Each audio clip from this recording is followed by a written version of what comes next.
Thank you, everybody, for joining. We are here with Guestpert Peter Bedard. Peter has been a Guestpert now for probably 12 years, so he's more than just a Guestpert. You are actually a friend.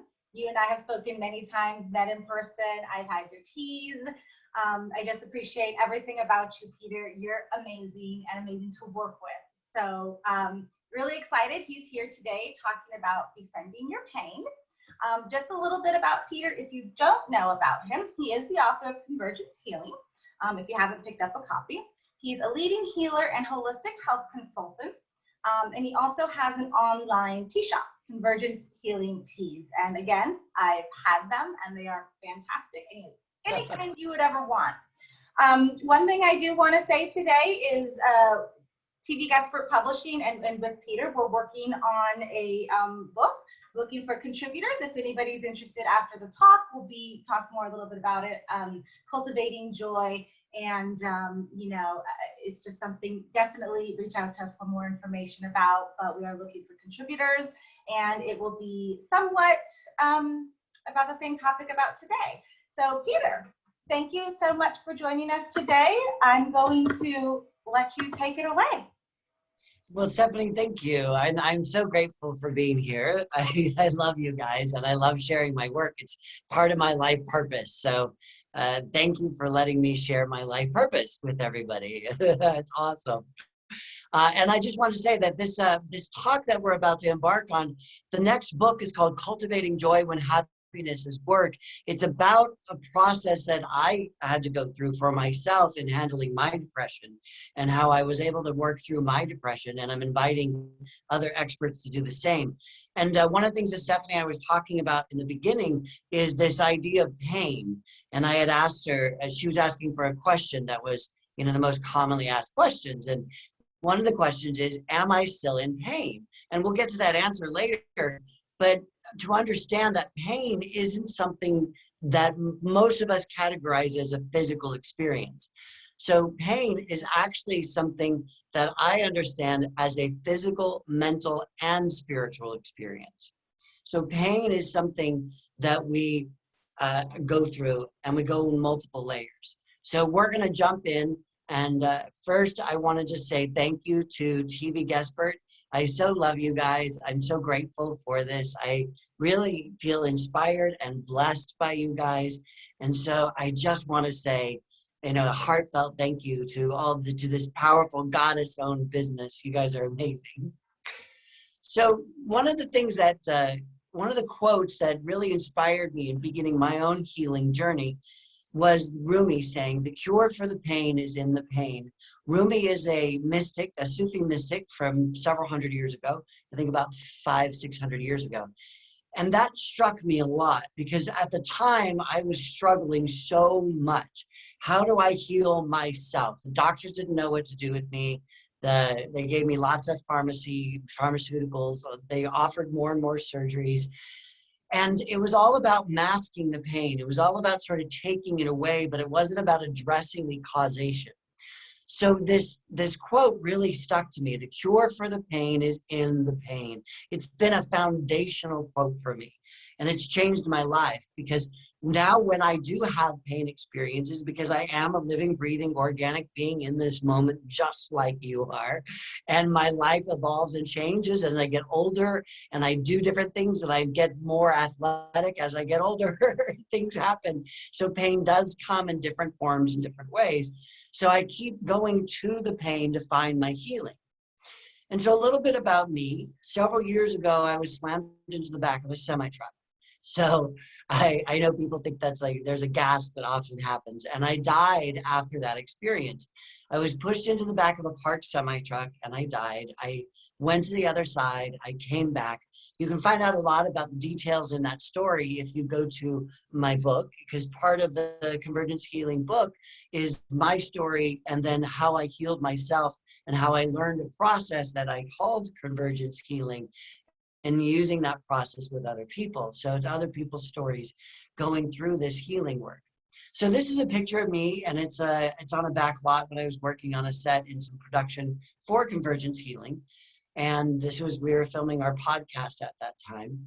And my story really goes back to that experience of having to heal my own pain. And in that journey of healing my pain without pharmaceuticals, with one surgery that really saved my life, but other surgeries weren't, they were offered to me as in it might help. And I wasn't in maybes. I wasn't into maybes. I really wasn't into going into having my body cut open for a surgery that may help me feel better. So I just suffered. And a lot of people may want to take the risk. For me, that wasn't my path. And so I suffered for a long time, and I blessed those experiences. I look back, and that's part of my healing. I look back at those experiences where I was slammed into a semi-truck, where I lost my career, I lost how I knew how to exist in the world, I lost my identity because my identity was wrapped around my physical body at that time as a dancer. I knew how to express myself, to communicate with the world through movement, and I didn't have movement anymore at that time. And so I had to relearn things. And part of this relearning process was the convergence healing work.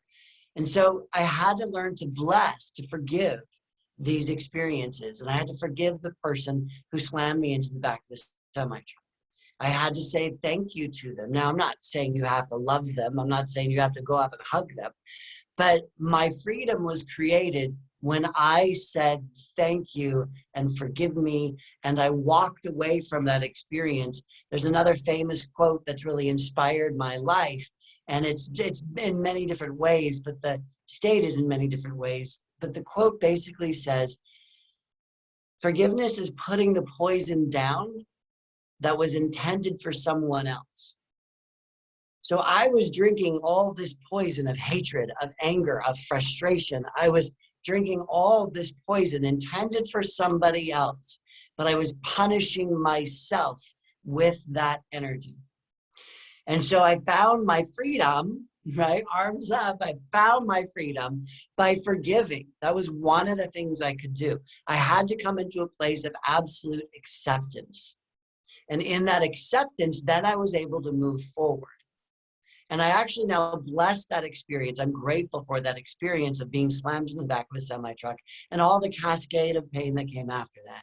Because in this moment, I get to work with you. I get to share with you my story and the healing work that I do. And I'm so grateful for that, and I would never change that. And so thank you for tuning in, because you're part of my healing journey, and I love it. And this is part of my journey. I got to do things like teach my seminars. So I have my arms outstretched in that picture. Or up in the corner, there's a picture of me doing a book signing with somebody very animatedly, right? Excited about my book, which just makes my heart open. And I got to sit down with groups of people, from these 5 people in that bottom corner to whole groups of a few thousand people, and share my work in Turkey and in Spain and different countries all over the world, Peru. And I got flowers for it, and I got to record my book, and that's where that bottom picture is. I'm in the recording studio doing the audio version for my book. So one of the things I learned in my own healing and in working with thousands and thousands of clients is the nicest people are the biggest bullies. I want you to take that in for a moment, because on the surface, it seems contradictory. But I want you to really think about it. When we're in pain, we often talk to our pain, whether it's physical pain, mental pain, or whether it's spiritual heart-based pain. We talk to that pain, and we are angry at that pain. We yell at that pain. We're frustrated with that pain. We want to punish it and make it wrong. And we treat this part of us so abusively that if we were doing that to someone outside of us, we would get a restraining order. We would be labeled an abusive person, and they'd be right. So the nicest people are often the biggest bullies, because they abuse themselves. They put everybody else's needs first. They take care of everybody else. They speak so cruelly to the parts of them that are suffering. One of the things I learned in this convergence healing process is to talk to the parts of me that are suffering, to actually give them a name, to actually look at them as if they are something that's a part of me, but independent of me, but still connected, interdependent, right? And so I ask people to stop right now.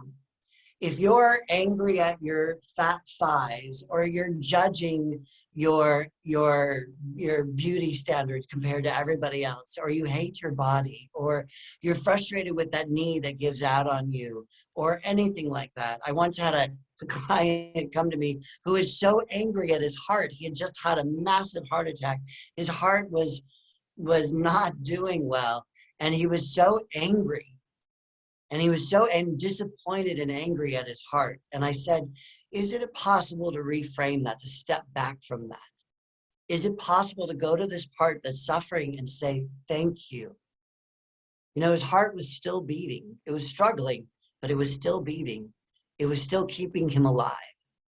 And so I asked him to say thank you to his heart for doing as best as it can, and to stop bullying it, to stop shaming it and being embarrassed of it. And I'm wondering if you could do the same right now. So if there's a part of you that you've been bullying, that you've been telling to, I wish it would just go away. I'm embarrassed or ashamed when something happens. I'm going to ask you to pause and go to that part.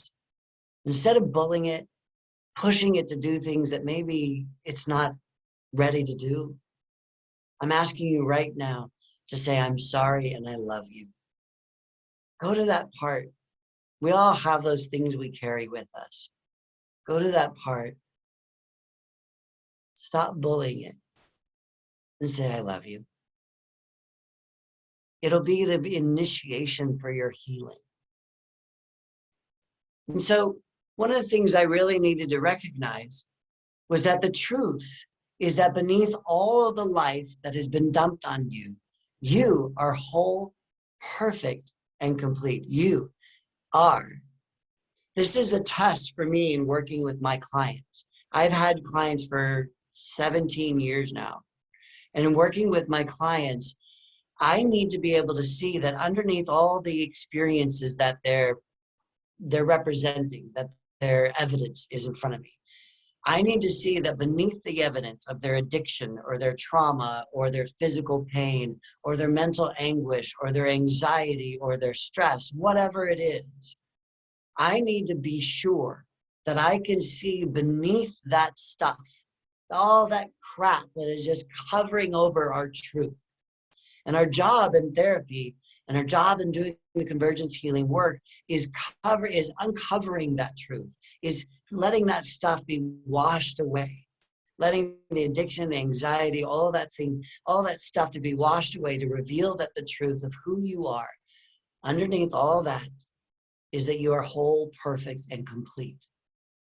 That is an absolute truth. There's only been one person in the world that was so, in my practice, that was so married to his pain that he finally convinced me that I couldn't work with him because I couldn't see beyond all of the pain that he kept presenting. He was fighting so hard to be right, so hard to prove how much he suffered, so hard to hold on to his addiction and his emotional mental stress, his victim behavior. He was connected to it so deeply that I had to say, okay, fine, you win. I'm sorry. And I couldn't see him as a client. And I'm asking you to not do that. I'm asking you that underneath whatever is being presented in your life, whatever evidence there might be, whether it's the anxiety or stress, or you're having physical pain, or your heart is hurting, underneath all of that, the truth of you is that you are absolutely whole, perfect, and complete. And so I'm going to invite you right now just to close your eyes for a moment. If you're one of those bulliers, if you're one of those people that bullied your emotions, if you're one of those people that shoved your own needs down, I'm asking you to stop right now. And I'm asking you just to close your eyes. And I'm asking you just to put your hands on wherever your body has been suffering. If it's your head and all of the stress and anxiety, put your hands on your head. If it's your heart, your shoulder, I want you to recognize that part of you. And I want you to say, beneath this experience that I am having, I know the truth of me. is that I am whole, perfect, and complete. And I allow that truth to be revealed more and more every day in every way. I allow that truth of me that is whole, perfect, and complete to be revealed more and more every day in every way, in my thoughts, in my actions, in my heart, and in my feelings. I allow that truth to step forward. This is another initiatory moment. This is another moment where you get to say, I align myself with my highest good. I choose that. And so thank you. If you have any comments or anything that you would like to put in the chat, please do. We're going to have some time in a little while just to talk about those things. And I love questions. So please go ahead and just type in the chat and let us know what's going on for you. All right. So as this process of tuning into the parts of us that's suffering, remember Rumi says the cure for the pain is in the pain. So that means we have to go to the pain. We have to actually go to the pain, connect with the pain, listen to the pain, which means it's not always a good idea to medicate it. It's not always a good idea to shove it down. It's not always a good idea to ignore it. It's not always a good idea to tune it out. Sometimes the healing is held within the pain itself. So we've got to go to it. In fact, I've never seen an experience, again, in the 17 years I've had my own practice and in my personal life, because I have to walk my talk, guys, right? I have to do this stuff that I'm showing you to me in my life. I breathe this experience. So listening is an interesting thing. It's something that we are losing the art of listening, to listen with more than just our ears, to listen with our whole brain. It's one of the reasons why I have incorporated hypnosis into the work that we do. So hypnosis uses the ability of our brains to visualize, imagine, to think about. It uses all of our sensory data to teach our brain a new experience. So it's part of it's one of the many tools that I pull from in order to create or assist people in creating the life that they want to create for themselves, whether it's a life of being a Olympic athlete or a professional football player, or the life of just a business executive, or somebody wanting to just be more aware and conscious and, have a better life. So to listen requires us to use all of our senses, whether it's our sense of taste, color, smell, temperature, texture, sound, whatever it is. I'm often asking you and my clients to listen to the part that's suffering, and to listen with their whole brain, with their whole heart. And listen with all your senses. Listen with your eyes, listen with your heart. Listen for what your critical mind or your ego doesn't want you to know. There's a part of us that resists healing. It's so funny. It's this primitive part of us, right? That wants to hold on, like that person I gave the example of. But we all do it in some way. There's a part of us that wants to hold on to our pain or wants to maintain it. I call it the critical mind. The critical mind is like the ego. The critical mind doesn't know logic, reasoning, and willpower. That's all consciousness stuff. The critical mind comes from the subconscious, and the subconscious is where habits live. We automatically do things. That's the subconscious. And the subconscious wants to keep us in what we call safe, comfortable, and familiar. So as an extreme example, safe, comfortable, and familiar might be staying in an abusive relationship. It might be repeating these patterns even though you don't like them. It might be eating junk food even though you don't want to. It might be sitting on the couch instead of going to the gym, because that's your safe, comfortable, and familiar. And the unknown or the uncomfortable is outweighing that safe, comfortable, and familiar. And so we have to teach our subconscious an experience. And we teach our subconscious, whether it's being in perfect health or whether it's, being a great athlete. When we teach our subconscious a new experience, we use all of our senses. So I'm going to ask you to actually focus on the word joy.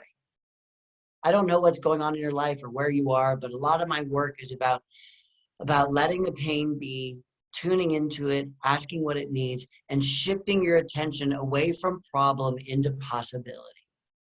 Possibility is so important. Living in possibility, right? We spend so much time fixing the problem. Oh boy, I could go into that a lot. But let's go right now into the word joy. So joy is different for me compared to happiness. Happiness is a conditional experience that's outside of us. Somebody says your hair looks really cute today, or hey, I'm going to give you a raise, or here's a bonus check, or I bought a new car. Those are all, or you look really cute, but those are all happy experiences and they're fun, but they're not sustainable. Joy is something deep on the inside that we need to cultivate, which is why my next book is called Cultivating Joy. It's something that is a divine spark or spirit or energy or however you understand it. It's this experience deep inside us that it knows and it loves to love and laugh and play, and it exists even in pain. Let's take a moment to drink my beauty potion tea. So I'm going to invite you to understand joy in your life and to use all of the parts of you to listen to you, to your body, to your mind, to your own consciousness, to ask that question, what does joy feel like, look like? What's the color, the temperature, the sound, the smell, the taste? And if you're in pain, one of the best ways to actually release that pain is to live in joy. The more we live in joy, the more the things that cause pain in our life simply just fall away. My cancer clients taught me that, and go into a whole side thing about that, but maybe we can at the end. So this experience of focusing joy, I'm going to invite you to just take that moment even right now. And I want you to just be curious for yourself personally, not for anyone else. If you were to paint, if you were to share the joy that's deep inside you, and you were to paint your walls that color, so that when people walked into that room, they would feel that joy, your joy. What color would represent, be an outward expression of joy? Just take a minute to close your eyes, to listen, to go within. The color may just pop into your head. You may already know, or it may take a few minutes. You may try on a color and say, it's yellow. No, it's green. Whichever one feels like the most powerful representative. And then put the word like after that, so that we're starting to use the whole brain. Because if it's green, like the leaves on the tree in the spring that are about to burst open, and it's a very specific green. It's that chlorophyll-filled green, that apple green, that green that's like bright, that's just about to pop open with all that life energy, that green. I wonder what your color is like. And notice that by my going in and sharing that experience for me, that lit up my whole brain. There was color and temperature, and there were trees, and in my head there was the branch of the tree and the bud and that leaf bursting open. There's all this data that's in there, and I'm shifting myself away from a painful experience that can kind of hijack our brains, and I'm putting myself into, and you hopefully, into an experience of joy that is like that tree and that leaf just about to burst forward. And so thank you for that. Take a minute. If you want, make a note, write that down. What is the color, the temperature, the texture, the sound, the smell, the taste? Because as I shift away from my pain, as I allow myself to live more in joy, my pain gets to say, oh, I feel so much better. So we're going to switch here. And oh my gosh, this is so funny. It's covering my slide. So the slide is really about communicating with the pain itself. Because if we're going to go to the pain and we're going to listen to the pain, then we need to understand what it's saying to us. And as it communicates with all of your senses, as it communicates with color, temperature, texture, sound, smell, taste, pain is actually here to teach us the lesson. When we learn the lesson the pain often gets to say goodbye. I'm sure you've had experiences like that in your life. When you learn the lesson of that broken heart that maybe was to love more deeply or unconditionally, when you learn that lesson of your body and what your body needs in order to be honored and blessed and taken care of, when you learn that lesson, that part of us that was struggling normally, oftentimes no longer needs to be in pain or suffering. So what is your pain trying to teach you? Pain is the greatest teacher. What is your pain wanting to show you? What is your pain asking to be revealed? Something deep inside you that you've been denying all this time. What is your pain wanting you to love? Maybe wanting you to love more. Maybe you're afraid of loving something. And so you're in a deep amount of pain. When you actually just learn the lesson, embrace the love, bring the love to the part that's suffering, the pain gets to go away, right? And what is your pain demanding that you stop? And this is a big one, because as you shift away from pain experiences into possibility experiences, as you shift towards the love, as you shift towards the open expansion, the healing, as you shift, there are going to be things that you're going to need to stop. This is something that was important for me to understand in my own personal life. And then when I worked for many years in the over at the Rehab Riviera over in Malibu, working in places where I had to talk to people and say, so what is your pain demanding that you stop? For oftentimes, it wasn't the drugs and alcohol that needed to stop, but it was the bullying. It was the shame. I had to stop shaming myself. I had to stop judging myself. You know, the obvious one is to say, yeah, I need to stop drinking, or I need to stop overeating, or I need to stop shooting up, whatever it is. But what I really need to do is stop judging myself. What I really need to do is start revealing the love that I have deep inside me. And so I'm going to ask you to take a moment, to just take a moment to pause. I'm going to ask you to tune into your pain as honestly, as openly as you can right now. And to ask that question, not only what the color and the temperature and the texture and the sound, the smell, the taste is of your joy, but when you tune into the part that's suffering, to tune into that part, to no longer beat it up, to actually learn to listen to it. And to say, what are you trying to teach me? And I'm willing to listen. I'm willing to listen. When we listen, once again, these experiences could show up as a random thought. That feeling of aha, that moment, oh, I get it, that's it, right? That inner knowing. It can show up as a color and a temperature and all that way of communicating too. So as you ask this question, listen with that same open heart, with that same open mind that is willing to hear, not necessarily through language, but maybe through feeling, maybe a word or a sound. Just listen. And let's get my next slide. So one of the most important things that really was about me embracing my freedom, and it was about my clients, it is about my clients, understanding that they are loved, and understanding that who they are in the world is an independent experience, and that where we stop, someone else starts. We're all absolutely connected. And at the same time, this is part of the duality of living. We are individual beings having these life experiences. So I always like to give the metaphor of the tree. The tree exists in two worlds at the same time, just like we do. We exist in the world of thought, in the world of heart, in the world of energy. But we also exist in the physical world where our roots are in the ground. And if we're going to be safe in the world, we're going to be solid in the world, our foundation is going to be well planted, then we need to ground ourselves. We need to connect deeply into the earth. We need to build that solid foundation. For many of us, those foundations were never solid, or maybe they were cracked because of traumas or abuses.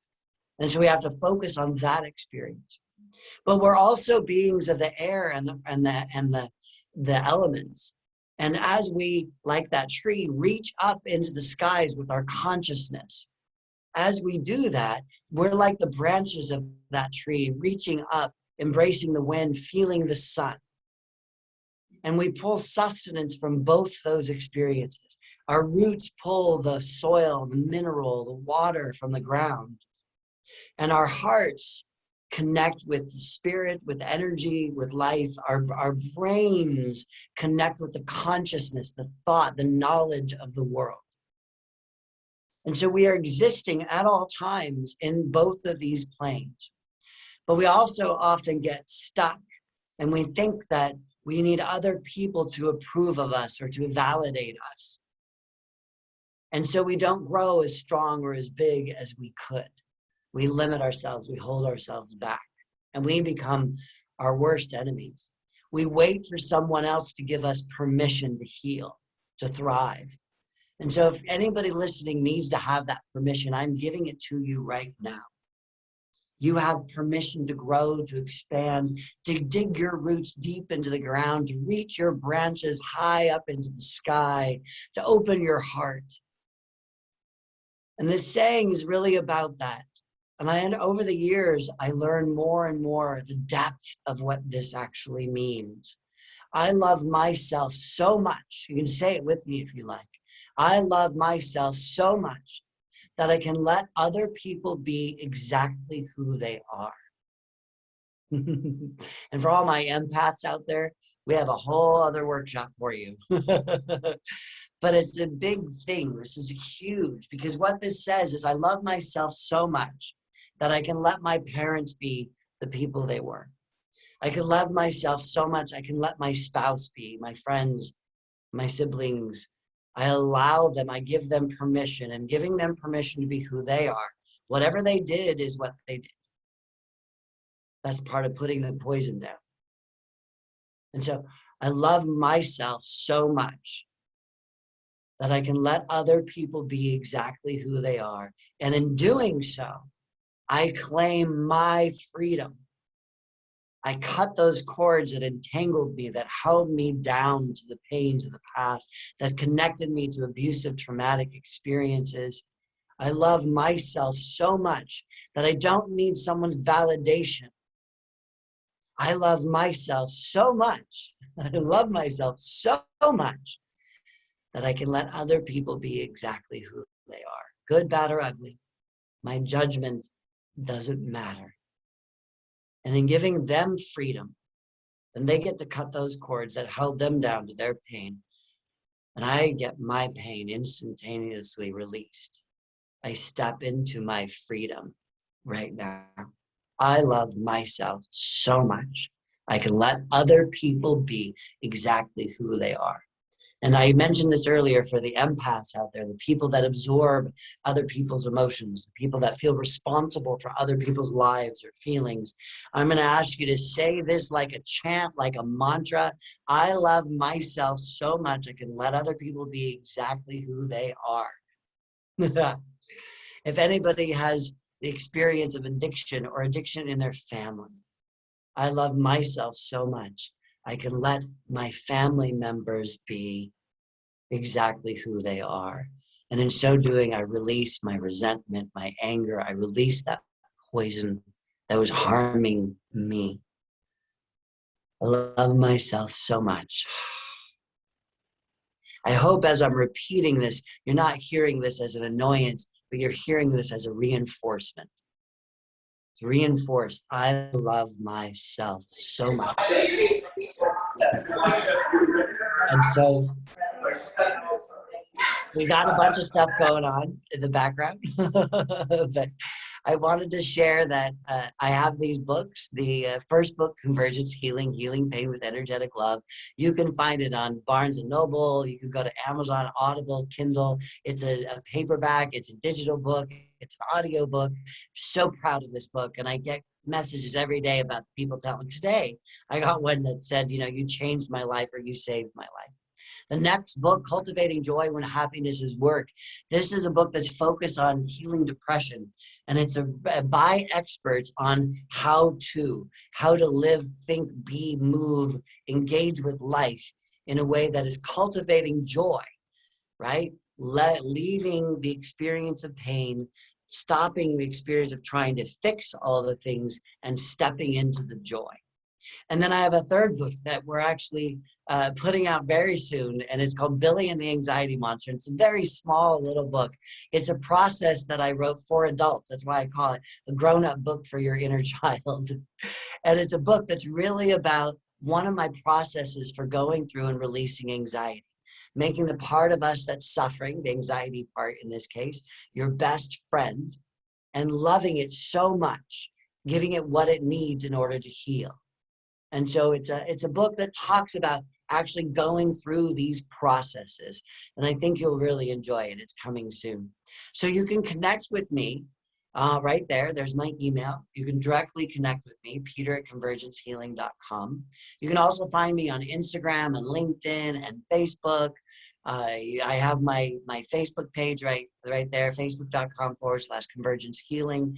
My website, convergencehealing.com. I have hundreds, I think there's probably a few hundred videos on YouTube that are all about the work I've done, whether it's I'm interviewing people about what they do and the holistic therapy, the integrative therapies that they do, or their life experience, overcoming pain, making lemonade from lemons, or I like to say the gold from the garbage. And there's all kinds of resources for you on YouTube, youtube.com/convergencehealing. And so thank you so much. I know we have some time. I wanted to just give some time to actually go into Q&A. And if we don't, I have a lot more to share. But oftentimes people want some individual attention. And I find that if somebody has a question or somebody wants some individual attention, then the whole group is most likely going to benefit from that. So again, I could keep going and going, but I would love to hear what you guys have to say. So Stephanie, I think you're jumping on. You're monitoring the chat, right? Yes. Thank you so much, Peter. I think that was amazing. In your beginning, I definitely had to go through some emotional stuff listening to you. I think, you know, as I said earlier, I've known you for a long time. I've been following your stories, your teachings. And I think it is really important what you share, and we can't, you know, medicine's not always bad. Don't get me wrong. You know, Absolutely not. The doctor, I've had surgeries, but there are times where you know, medication is just masking the pain. It doesn't get rid of it. So I think that's important for people to understand. Most people understand that, but to actually acknowledge that, because there's you know, some things we can figure out other ways to get through. Yeah, I love that you brought up that topic, because oftentimes I have clients that come to me and they maybe have been prescribed, say, an antidepressant or something like that, and they don't want to take it. And I absolutely let them decide what's the right thing for them. Oftentimes we even go to the part, develop a relationship with the part that's depressed, and we say, what do you really need? Do you need the antidepressant? Because sometimes it does. Sometimes our depression is a chemical imbalance, and our bodies being able to take that antidepressant help balance our chemicals back out. Antidepressants are often designed, though, to actually be a Band-Aid. They don't actually fix the problem, right? They go in trying to put a Band-Aid on it and help you feel better. And that's a great thing. So I absolutely believe that healing can be found in medication. Somebody once told me, and I use this word in many ways. I like to use the divine or universal energy, or, you know, goddess or God or whatever it is. But someone once said that healing, God itself, whatever it is, can be found in everything. And so if healing's in everything, then why can't it be in a pharmaceutical? Now, how we use those pharmaceuticals is what's important. And what if we actually tuned into the part of us that's suffering and asked it, hey, is this the right thing for you? Do you lean into that? Literally, people will lean into something that's right for themselves, and they'll pull back. The nervous system will pull back from something that's not. So the idea of pharmaceuticals, I certainly don't want to make them wrong or bad, but I think it's a mistake that we go to it as our first effort, our go-to immediately. Unless it's something like a viral infection or something like that, your holistic practices are just not going to work fast enough. So go to that, but understand that it's up to you. I'm calling out my filters right now. I just expressed one of my filters that I believe that for myself personally, but I also will have my clients tune in, talk to this part. And if that part needs that pharmaceutical, then I absolutely 100% am behind that. I support that. I back that up. Right? Does that make sense? No, I absolutely think that's great. It comes down to what you had kind of mentioned earlier too, is what is your tolerance level? And what it comes down to is what is your tolerance level? Because our first thing is we can't feel pain. But pain is not necessarily a bad thing. Yes, if you've got a broken bone, that's painful. I'm not agree with you. Medication is warranted and needed. However, there's times where someone may break a bone, it heals, and then it still hurts after it's healed. Right. So that's the point. That's the moment where it's like, do you still need the medication or not? Now you have to actually listen to it. Now you take care of that bone that was broken, no longer broken, and in another way. So I think it goes back to what is your pain tolerance? And so how does somebody figure out what that is? Because I don't know if I have a big pain. I don't have any tattoos or anything, so I don't know. I mean, I've broken a bone. Well, I want to back up because there's so much to unpack in what you're asking about. So oftentimes when we have a consistent pain experience, let's say anxiety is a consistent pain experience, right? Let's go with anxiety. So when we have that experience and we don't, an emotion experience in our life that we don't deal with mentally or spiritually, we shove it down. It's what happens a lot for people when they're young, kids when they're abused, whether it's just neglect or some sort of other type of trauma, sexual trauma, or abusive traumas, or whatever it is. We shove those experiences down inside of us because we don't know how to deal with them. It's not safe to talk about them. We may not have anybody to talk about it. So we shove it down and we shove it down and we shove it down. Now, there's three parts to all healing. Healing requires a physical side, a mental side, and a spiritual side, right? I always give the example of my professional football player who comes in, right? He's got a broken knee and nobody's dealing with other parts of him, right? The doctors are fantastic at putting that bone back together, putting those bones back together. But nobody's looking at his mind, and his head's in an absolute panic, and he's shoving it down, not trying to be stoic, trying to be strong, not communicating this fear, this worry. How am I going to pay for my $14 million house? What's going to happen to my contract? Am I going to be able to support my kids? What's going to happen with the season? All that mental anguish. And then the heart pain of these guys have played ball since they were 8, 9 years old. It's who they are. It's how they know how to be in the world. It's their identity. And their identity may just have been taken away from them, right? So all pain has a physical side to it, a mental side to it, and a spiritual side to it. Most of us shove our pain down. We don't deal with it mentally. We say we don't have time for that, or I don't know what to do with it. And we shove it into our bodies, and then our bodies have to deal with it. And that's when, if you have a part of your body that has been damaged, you have gut issues, you have a bad shoulder, a bad back, or a weak knee, or something like that, that emotional issue, when it gets shoved into your body, is going to find the path of least resistance. And it's going to go to that place where the weakness is, because that's the easiest, most efficient way for the pain to be worked through the body. And if you're choosing to do it all physically, then you're going to be in you have a lot of physical issues because you're not dealing with the mental and spiritual heart side of your healing. So in answering your question, gosh, there's so many layers to that, right? Yes, you have, maybe there's like for me, my knee structurally is not 100%.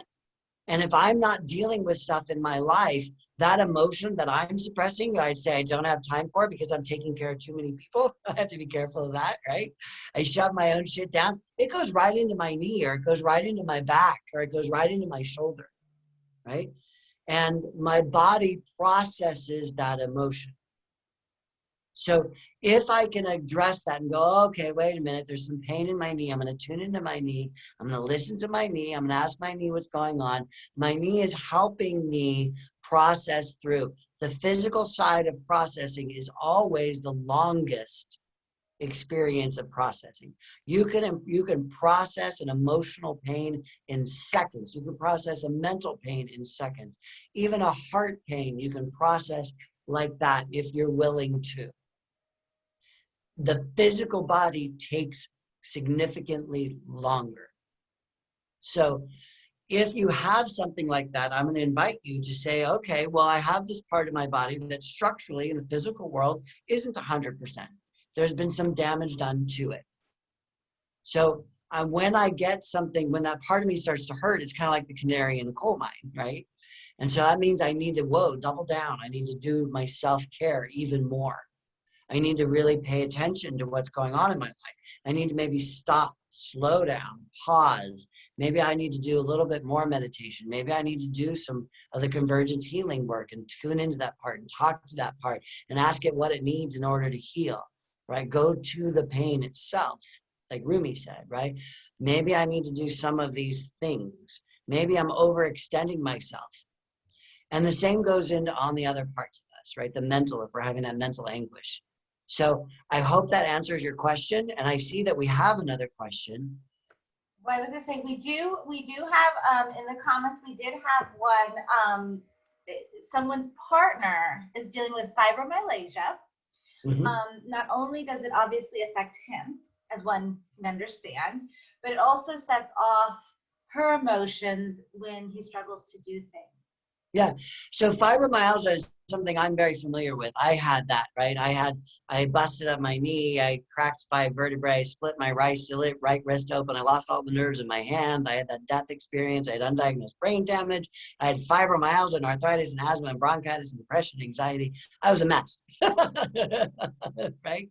So I understand fibromyalgia firsthand and how it influences our relationships. And I always felt guilty because I didn't have the energy to go do something and my partner did. So I felt I was just a wet blanket, limiting their experiences. I had to get over that. And I had to understand that the person I was with loved me. And yeah, they may want to go do those things and they could go do it on themselves. It may not be as fun because I'm not there, but I also had to love myself so much that I can let other people be exactly who they are. Now, fibromyalgia, get how I brought that back? You like that? So fibromyalgia is a combination disease. It's a disease that's diagnosed by many symptoms lumped into one. And the symptoms can be extremely varied. So I often see fibromyalgia as an emotional experience. It is the inability to process. I find a common experience of people who have fibromyalgia is trauma, emotional, mental trauma. There's been a degree of abuse or abandonment, divorced kids, right? That type of stuff. So those experiences get stuck in our bodies. They don't get processed out of us. And they are, I call them ghosts. They hang out and they think they're still alive. When I work with my fibromyalgia people, we need to do things. Like I did a lot of colonics and a lot of changing my diet. And I had to start doing things differently. Remember the convergence healing process of physical, mental, spiritual. So on the body, physical level, I did colonics, I did gut massage. I did amazing massages in my belly, which hurt a lot in the beginning because my belly was so tender. So I did this work around my gut and I changed my diet. But I had to also go to my mind. And from my mind, I was trapped in fear. I was in lots of worry. I find this as another symptom of fibromyalgia that your medical people don't talk about. There's lots of worry, a very defeatist attitude. And I had to change that, right? I was kind of like Eeyore. I don't know if you guys know the Winnie the Pooh Eeyore thing, right? Eeyore's like, it'll never work. right? I had to be like, wait, I can't do that anymore. I have to have more faith. I have to be more kind to myself. I had to have a different mental attitude. And I had to change my old way of behaving, the way I even spoke to people, because I was such a Debbie Downer, right? I had to change my mental attitude. And then on the heart side, I was just sad. On the heart side, I didn't process the loss of my career, the loss of my voice, as I lost my ability to be a dancer. I didn't know what to do with that. I had such grief, and that grief was really stuck inside me, losing my identity, not knowing who to be or how to be in the world. Right? I also lost so many people at a young age. I was losing people in the AIDS crisis and stuff like that. So even family members, I'm the youngest, and I was the youngest of my generation. And, the older generation was dying. My grandparents, all kinds of stuff. So there was grief that was inside of me that I hadn't processed. And so I had to go back. I had to forgive myself for being such a downer. I had to change my speech patterns. I had to shut up sometimes when I wanted to complain. I had to do that type of thing. I had to go and I had to start loving myself unconditionally. I had to let myself be sad without wallowing in my sadness. And that was a really big thing for me. I had to let myself be sad without wallowing in the sadness. So I had to learn how to be comfortable in my grief and to let the grief come out and be expressed instead of, again, shoved down and suppressed. So the healing in that experience of fibromyalgia was physical with the massages and the colonics. It was mental, was shifting my mental attitude, rising what I call above the line, instead of being a victim to life, rising above the line and saying, life is a beautiful thing and I am a co-creator with the divine. I am no longer a victim, but I am a creator. And then on that spirit level, which is also often moving in that direction, on that heart level, I had to love myself, even though I had this experience. I had to say, I'm sorry for being that way. I had to bring in and accept the love that I didn't feel I deserved because I was such a downer. Right? I don't know that, Peter. You've never had that experience? I think you've hit a couple times anxiety, and I think that is timely. One of the things we said about the talk is very timely. People are having a lot of anxiety right now for different reasons. Some people haven't gone outside for a year. Some people, I know that you said that you've lost somebody. I've seen it on Facebook. You right? I lost 14 people.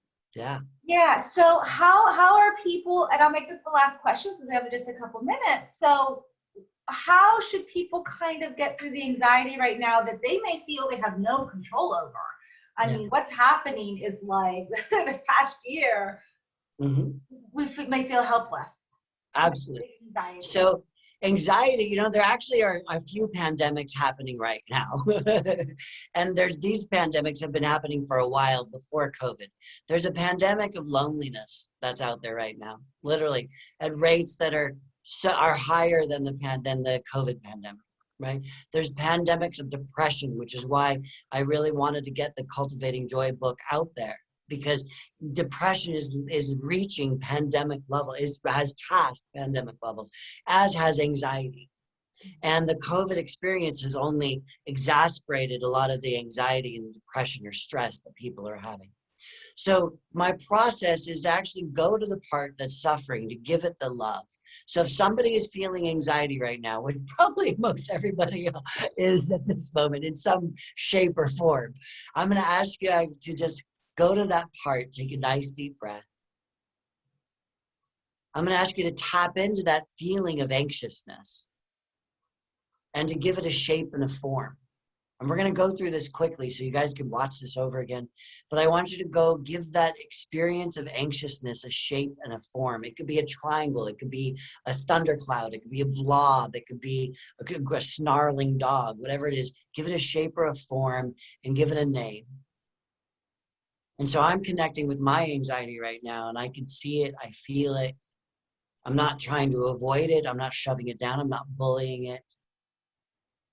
And so as you're present with that experience, it's Bob the Blob, whatever it is. I want you to say to Bob, wherever you feel it in your body, I want you to say to that part of you, I'm so sorry you're suffering. Thank you for thriving. Thank you for fighting. I know it's hard to carry that pain. Thank you. Forgive me for ignoring you, for bullying you. Forgive me for contributing to that pain in any way. And I'm inviting you, as crazy as it sounds, to love the anxiety, to pour love into it, to give it a hug and embrace, to put the word love in that part of your body that's feeling that experience.